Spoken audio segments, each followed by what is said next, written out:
Hello everyone, this is Dr. Abdal. Welcome to my YouTube channel Learn with Dr. Abdal. मैं probability and statistics की playlist बना रहा हूँ जिसमें मैं काफ़ी सारा कंटेंट अपलोड कर चुका हूँ। मेनली इसमें हमने अभी जो मेजर ऑफ सेंट्रल टेंडेंसी पे फोकस करा था, मेजर ऑफ सेंट्रल टेंडेंसी, और वो कितने तरह का होता है उसमें हमने ये डिस्कस करा था कि मीन, मीडियन एंड मोड क्या होता है। मीन में भी हमने जो है एक्चुअल में मीन जो है वो तीन तरह का होता है। मीन, मीडियन, मोड तो हम ऑलरेडी डिस्कस कर चुके हैं। उसमें होता है अर्थमेटिक मीन, और फिर होता है हार्मोनिक मीन, और फिर होता है ज्योमेट्रिक मीन। तो मेनली तो हम अर्थमेटिक मीन ही डिस्कस करते हैं। अर्थमेटिक मीन क्या होता है, जो हमारे पास n नंबर ऑफ ऑब्जर्वेशंस हैं तो हम उनका सम करते हैं और उसको जितनी भी नंबर ऑफ ऑब्जर्वेशन होती है उनसे डिवाइड करके हम अर्थमेटिक मीन निकाल लेते हैं, जो आप ऑलरेडी पढ़ते आ रहे हो, काफ़ी 10th स्टैंडर्ड से पढ़ते आ रहे हो। अब हम हार्मोनिक मीन और ज्योमेट्रिक मीन भी डिस्कस करेंगे, उनकी ज़रूरत क्यों होती है और वो क्यों पढ़े जाते हैं वो भी डिस्कस करेंगे कि अर्थमेटिक मीन जब ऑलरेडी है तो फिर हमें हार्मोनिक मीन और ज्योमेट्रिक मीन की क्या रिक्वायरमेंट है। तो सबसे पहले तो उसका मेन फॉर्मूला देख लेते हैं कि वो एक्चुअल में हार्मोनिक मीन क्या होता है। तो जैसा कि आपकी स्क्रीन पे दिख रहा होगा हार्मोनिक मीन का फॉर्मूला, डेफिनेशन अगर आप देखो, it is defined as the reciprocal of the arithmetic mean. So इसमें देखो, अगर आप इसको डिवाइड कर दो, reciprocal of the arithmetic mean of the reciprocals of the individual observation. मतलब फॉर एग्जांपल आपको इंडिविजुअल ऑब्जर्वेशन दे रखी है x1, x2, xn, तो लास्ट वाले पार्ट से देखो reciprocal of the individual observation, इनका रेसिप्रोकल करना है 1/x1, 1/x2 और 1/xn। फिर उसका क्या बोला उन्होंने, बोला उसका अर्थमेटिक मीन लेना है। तो उसका अर्थमेटिक मीन कैसे लोगे, अगर आपके पास n नंबर ऑफ ऑब्जर्वेशंस होती हैं तो उनका अर्थमेटिक मीन लेने के लिए आप उनको ऐड करते हो और उसे जितनी भी ऑब्जर्वेशन होती है उसे n से डिवाइड कर देते हो।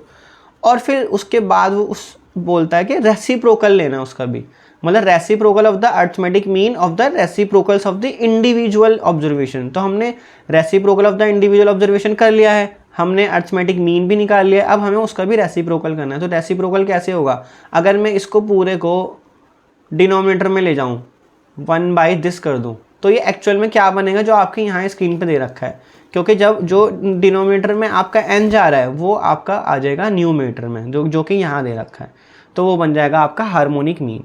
I hope this is clear. Reciprocal of the arithmetic mean of the reciprocals of the individual observation. I hope ये अब आपको, जो आप इंग्लिश में इस तरह से एक डेफिनेशन बना के लिखा गया है, जो उसको वर्ड्स में उतारा गया है, तो उसको हम जब बना रहे हैं तो वो एक फॉर्मूला इस तरह से बन के आ रहा है। ठीक है, इसमें ऑब्वियसली xi नॉन जीरो होने चाहिए, क्योंकि अगर xi जो है वो ज़ीरो हो गया तो वो 1/x1, 1/x2 डिफाइन नहीं हो पाएगा। तो ये आपका हार्मोनिक मीन का फॉर्मूला है। अब हम ये क्यों स्टडी करते हैं इसको भी देख लेते हैं। तो when harmonic mean is useful instead of arithmetic mean.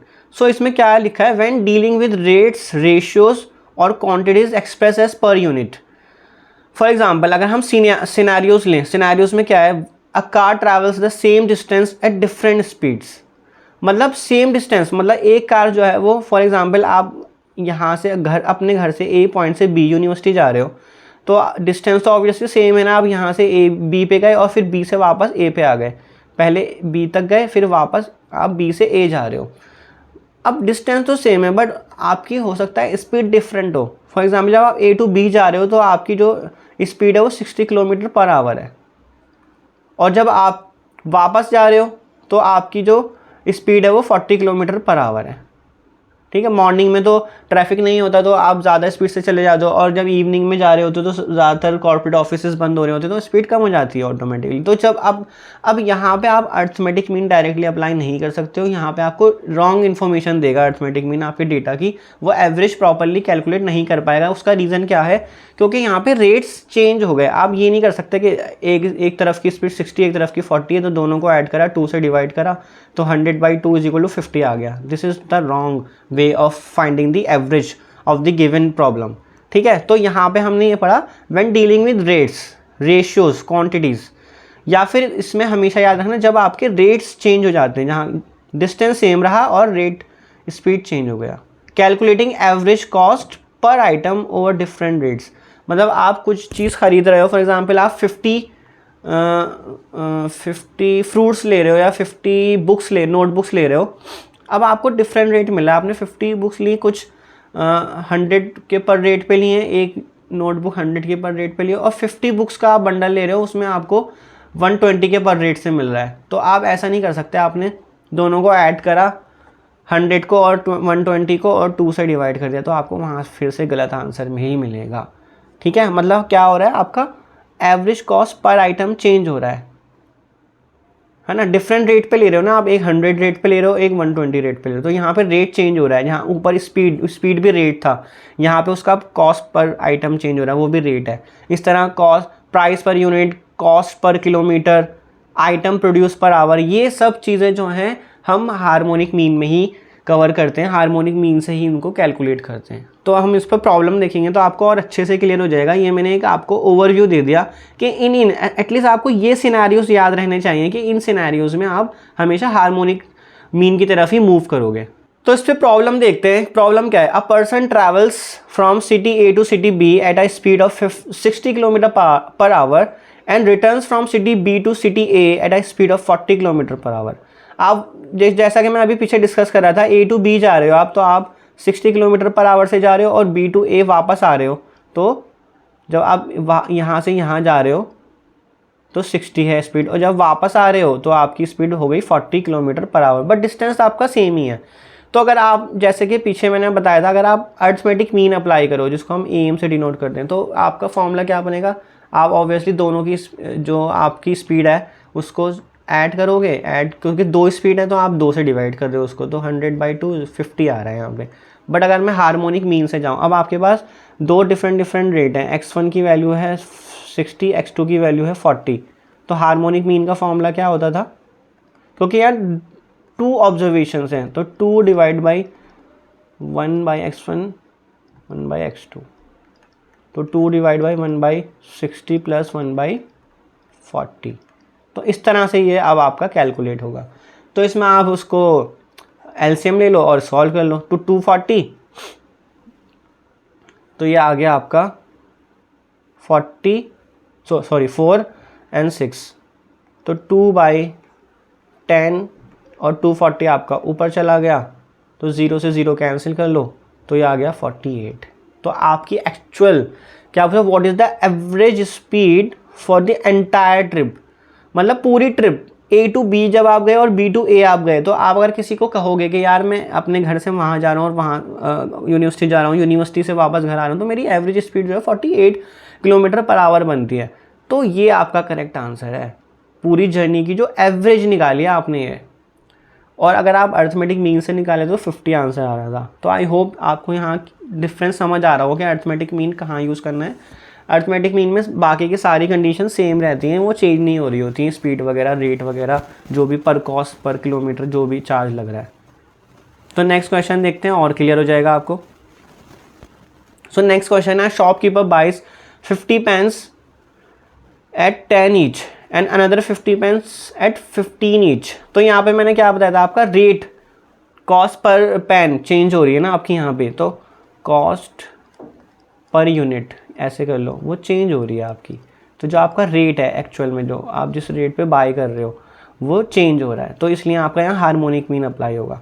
तो हार्मोनिक मीन अप्लाई करने के लिए आपके पास x1 की वैल्यू क्या है, एक तो आप 10 ईच ले रहे हो है ना पेन, और एक आप 15 पर ईच पेन बाय कर रहे हो, तो आपका हार्मोनिक मीन का फॉर्मूला, क्योंकि टोटल नंबर ऑफ ऑब्जर्वेशन 2 है, तो 2 से 2 न्यूमरेटर में आ गया, n की वैल्यू 2 हो गई है ना, यहाँ पे n की वैल्यू 2 हो गई, 1/x1 प्लस 1/x2। तो बस अब आपको पुट ही तो करनी है वैल्यूज़, आप इसको सॉल्व कर सकते हो इजीली एलसीएम लेके, इसमें कैलकुलेशन है बस अब। तो ये हो गया आपका 32, तो 2/5 इंटू 30 न्यूमरेटर में चला जाएगा क्योंकि वो डिनोमिनेटर में था नीचे, तो ये हो गया आपका 12। तो आपका आंसर क्या आ रहा है 12। तो एक्चुअल में जो आप सारे पेन खरीद रहे हो, आपने एक शॉपकीपर से 50 पेन लिए 10 के प्राइस पे और 50 पेन लिए 15 के प्राइस पे, 15 पर पेन लिया, तो आपका टोटल जो 100 पेन्स का पर पेन कॉस्ट आ रहा है वो आ रहा है 12 पर यूनिट। तो ये आपका करेक्ट आंसर है। और अगर आप डायरेक्टली करते तो 10 + 15 करते, आप डिवाइडेड बाई 2 कर देते, तो हो जाएगा 25/2, तो आपका आंसर आता है 12/5। तो अर्थमेटिक मीन से आपका आंसर ये आता, जो कि गलत है। आप एक्चुअल में पर यूनिट 12 आ रहा है। अभी तो आपको 0.5 लग रहा होगा कि कोई मैटर नहीं करता, लेकिन जो बड़ी बड़ी कंपनीज होती हैं, जो बड़े बड़े सेलर्स होते हैं, होल सेल में बाय करते हैं और बेचते हैं, वहाँ पे तो लाखों की चीज़ें बाइंग एंड सेलिंग होती हैं, तो वहाँ पे तो 0.5 जो है वो कन्वर्ट होकर लाखों का नुकसान दे देगा आपको। तो इसलिए वहाँ पे आपको इस तरह से कैलकुलेशन करने की ज़रूरत होती है। सो एक क्वेश्चन और देखते हैं। अ machine produces 60 items per our, ठीक है, मतलब कितना आइटम प्रोड्यूस करिए पर आवर 60। तो एक तो आपका रेट यहाँ से मिल गया आपको। During the first shift and 90 items per hour during the second shift, if both the shifts are of equal duration, what is the average production rate for the day.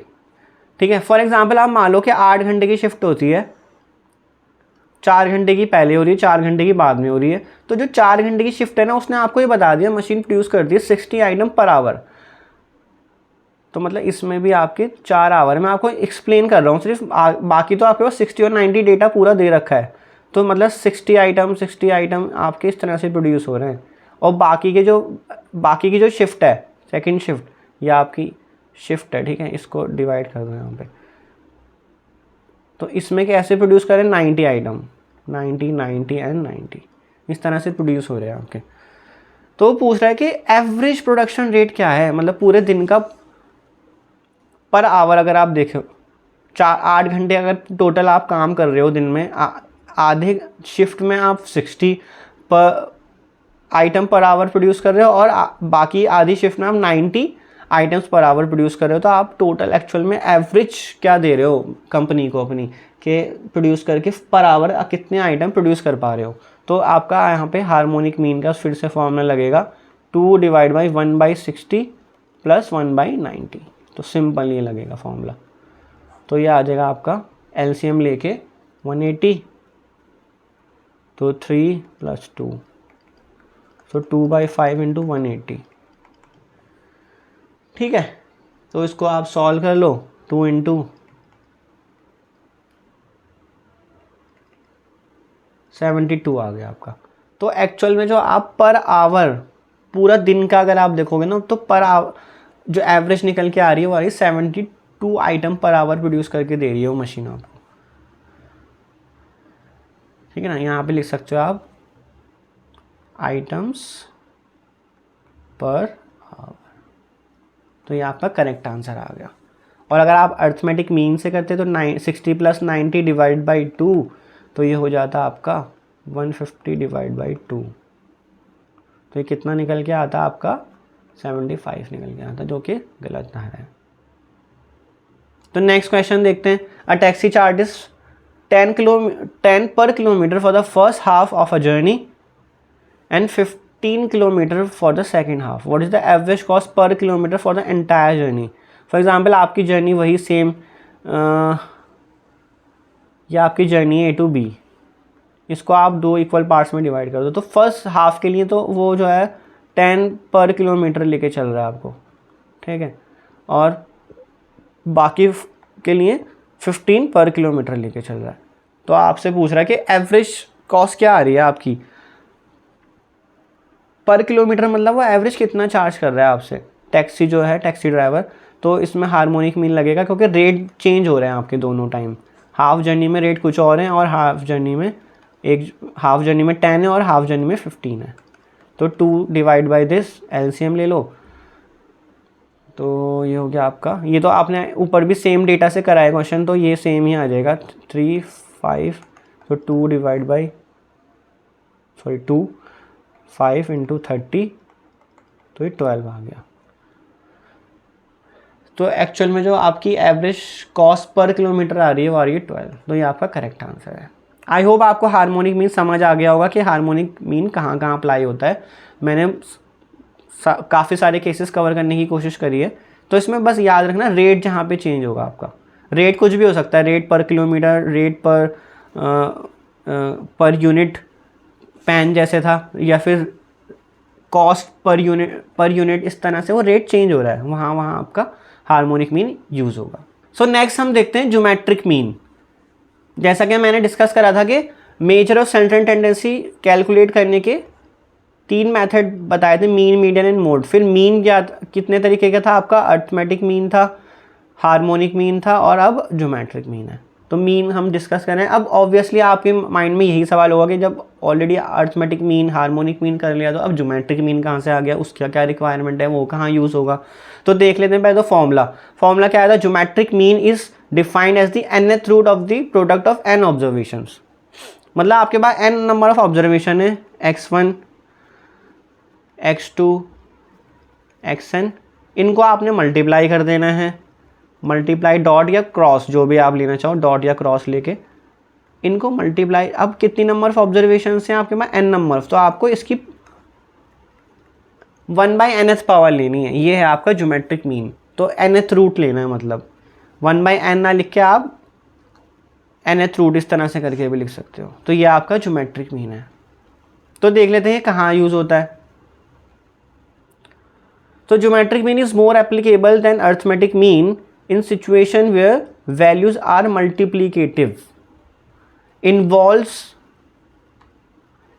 ratios, growth rates of where the values vary exponentially or proportionally।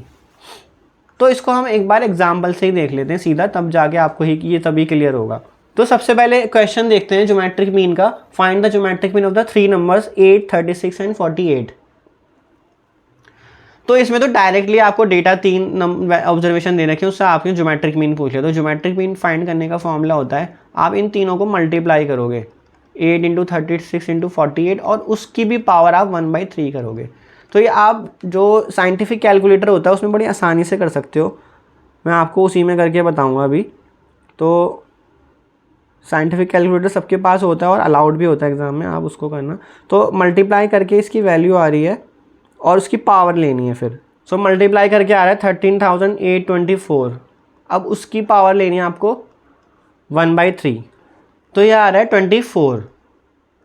इसकी power 1/3 करने के बाद मतलब इसका मतलब ये हुआ, अगर आप 24 × 24 करोगे ना, तो ये आपका, और इसकी पावर 1/3 करोगे तो ये आएगा। या फिर 24 3 बार मल्टीप्लाई करोगे तो आपको आंसर क्या मिलेगा, 13824। तो नेक्स्ट क्वेश्चन देखते हैं। नेक्स्ट क्वेश्चन है, an investment had the following annual returns over 4 years। So what is the average annual return for over the 4 years। तो मतलब क्या है, आपने किसी स्टॉक में कुछ इन्वेस्टमेंट करी, फॉर एग्जाम्पल 1 लाख रुपीज़ की इन्वेस्टमेंट करी है, तो फर्स्ट ईयर आपको 10% का रिटर्न मिला, सेकंड ईयर 20% का, नेक्स्ट ईयर -15% का वो गिर गया, और फोर्थ ईयर आपको 5% का रिटर्न मिल रहा है। ये इंडिविजुअल ईयर्स का है, बट हमें ओवरऑल बताना है कि एवरेज एनुअल रिटर्न कितना है ओवर द 4 years। हमें सारे मिला के एवरेज बताना है कि एवरेज हर ईयर कितना कितना रिटर्न आपको मिल रहा होगा। अगर आप आपको इंडिविजुअली इंडिविजुअल ईयर्स में इतना इतना मिल रहा है, बट एवरेज होता है वो सब पूरा एक ही चीज़ को रिप्रेजेंट कर रहा होता है, मतलब कि वो अलग अलग ईयर का रिप्रेजेंट नहीं कर रहा, वो आपको बस एनुअल बता रहा है कि आपको एनुअली इतना मिल जाता होगा रिटर्न।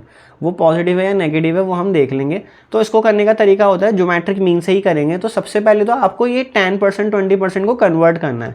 तो इसको कन्वर्ट करने का तरीका ये होता है, आपको जैसे फर्स्ट ईयर है तो उसमें 10% का मिला है आपको, ठीक है, फर्स्ट ईयर में, तो उसको 10/100 करके ऐड कर लो, तो कितना आ जाएगा, 1 + 0.10 डिवाइड करा है मैंने 10 को 100 से, क्योंकि परसेंटेज को मैं उसको कन्वर्ट कर रहा हूँ नंबर्स में सीधा।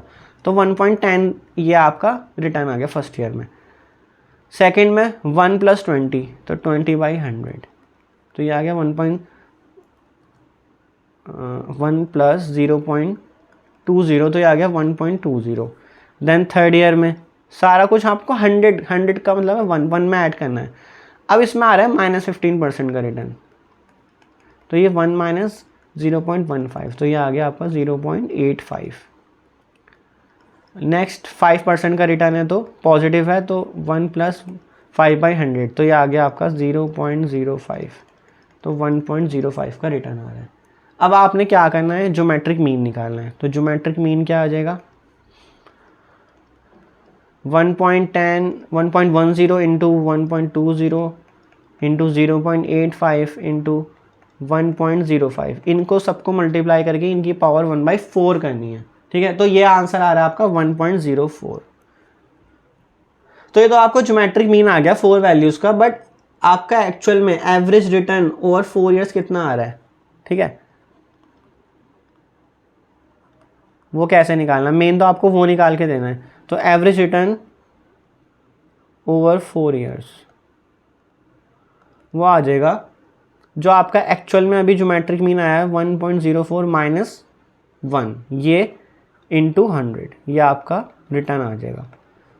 तो कितना बनेगा 0.04 इंटू 100, माइनस करा है ना, 1.04 में से 1 माइनस करा तो 0.04 आ रहा है, तो ये एक्चुअल में आपका बन गया 4%, 100 से मल्टीप्लाई करके, है ना। आपका पॉइंट शिफ्ट हो जाता है, आपका पॉइंट यहाँ शिफ्ट होगा फिर यहाँ शिफ्ट हो जाएगा, है ना, यहाँ शिफ्ट होगा और यहाँ शिफ्ट हो जाएगा। तो यही तो मतलब होता है 100 से मल्टीप्लाई करने का। तो आपका एक्चुअल में हर साल 4% का रिटर्न आ रहा होगा। जो आपने 1 लाख इन्वेस्ट करा था, आपको एवरेज हर साल 4% का रिटर्न मिल रहा है, तो आपको एक्चुअल में प्रॉफिट ही हो रहा है। क्या है, बीच में वो 15% के लॉस में भी गया है, तो वैसे दिख भी रहा था कि 3 बार तो पॉजिटिव ही गया है उसकी और 1 बार नेगेटिव गया है। तो आपको ओवरऑल एवरेज रिटर्न जो मिलता है हर साल का, वो 4% का रिटर्न मिलता है। तो इस तरह से स्टॉक मार्केट में जो कंपनीज होती हैं वो इस तरह से आपको कैलकुलेट करके बताते हैं कि हमारा स्टॉक हर साल एवरेज इतना % का रिटर्न तो दे ही देता है। अब वो हर साल कितना बढ़ रहा होता है, हर साल अलग अलग बढ़ रहा होता है, बट एवरेज हमेशा एवरेज में डील किया जाता है कि एवरेज इतना मिल जाता है, ठीक है। एक क्वेश्चन और देख लेते हैं तो और क्लियर हो जाएगा।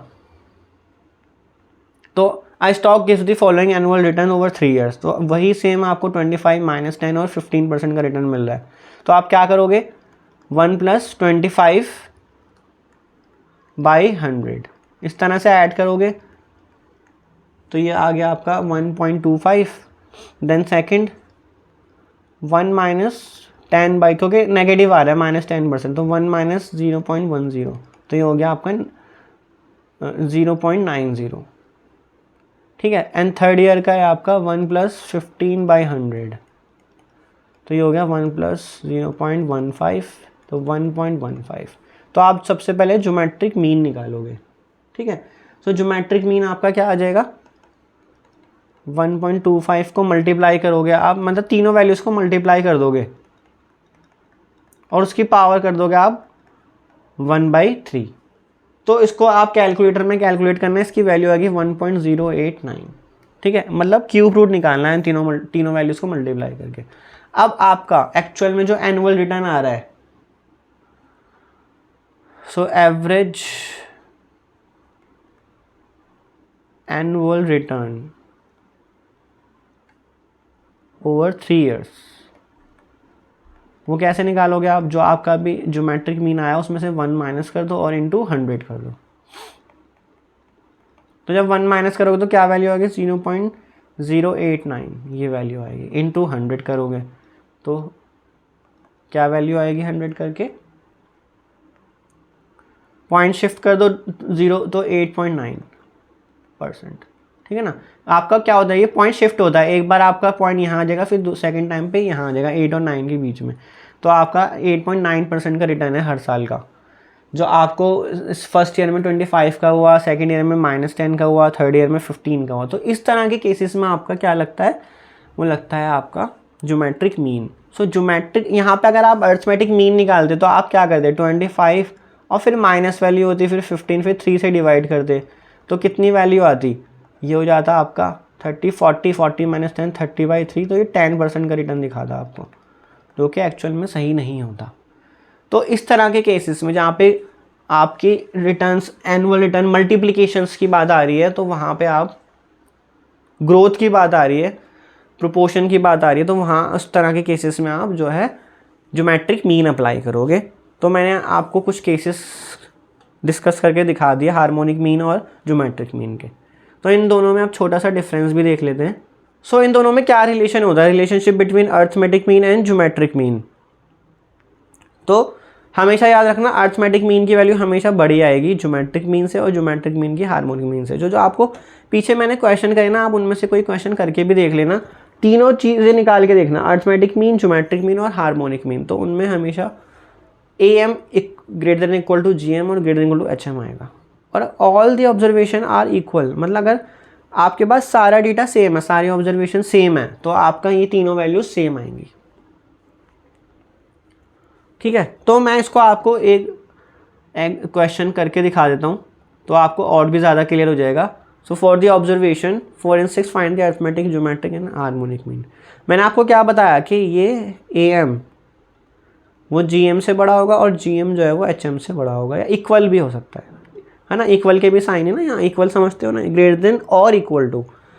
तो निकालते हैं AM 4 + 6/2 10/2 कितना आया 5। GM कैसे निकलता है 4 × 6 होल पावर 1/2, तो ये क्या हो जाएगा 24 होल पावर हाफ। तो 24 की पावर हाफ करनी है आपने, तो यार आपका 4.89 एंड आपका हार्मोनिक मीन वो क्या आ रहा है, क्योंकि दो ऑब्जर्वेशन है 2 डिवाइड बाई 1/4 + 1/6, तो 2 डिवाइड बाई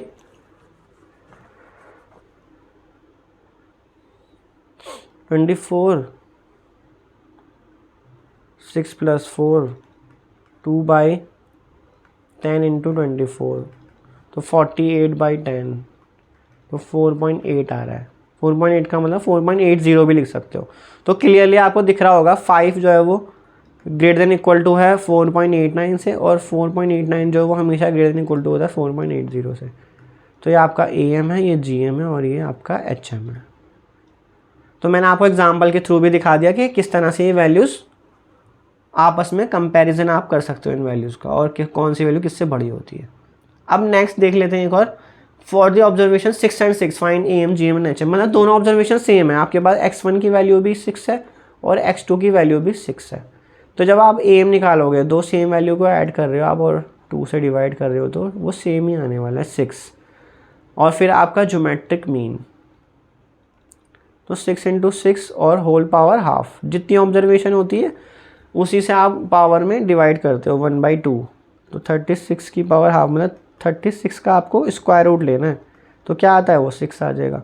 और हार्मोनिक मीन 2 ऑब्जर्वेशन 1/6 + 1/6, ठीक है, तो क्या आ जाएगा नीचे 2/6, तो 6 ऊपर चले जाएगा, तो ये भी 6 आ गया। तो आपकी तीनों वैल्यू इक्वल आ गई इस केस में, AM GM और HM। क्यों आ रही है इक्वल, क्योंकि हमने ऊपर डिस्कस करा था कि अगर सारी ऑब्जर्वेशन सेम होंगी, if all the observation are equal then AM GM and HM are equal. So I hope आपको ये कॉन्सेप्ट समझ आ गया होगा। तो यहाँ पे हमारा मेजर ऑफ सर्टेन टेंडेंसी का टॉपिक पूरा अब जाके कवर हो जाता है। Mainly mean, median and mode हमने करा, और उसके बाद हमने harmonic mean and geometric mean करा, और आपको ये भी क्लियर समझ आ गया होगा कि अरिथमेटिक मीन कब यूज़ हो रहा है, हार्मोनिक मीन कब यूज़ हो रहा है, और ज्योमेट्रिक मीन कब यूज़ हो रहा है। तो ये छोटे छोटे पॉइंट्स अगर आप याद रखोगे तो आपको ज़्यादा दिक्कत नहीं आएगी क्वेश्चन सॉल्व करने में। आप इजीली फाइंड आउट कर सकते हो कि कौन सा मेथड या कौन सा फॉर्मूला अप्लाई होगा, कौन सा मीन अप्लाई होगा, या मीडियन अप्लाई कर सकते हैं, मॉड अप्लाई कर सकते हैं, वो सब हमने डिस्कस कर लिया। आप वीडियोज़ में जाके देख सकते हो सब। तो फिर मिलेंगे नेक्स्ट वीडियो में। Thank you so much. Practice करते रहिए, और जितना प्रैक्टिस करोगे आप उतना ही सीखोगे। Thank you so much.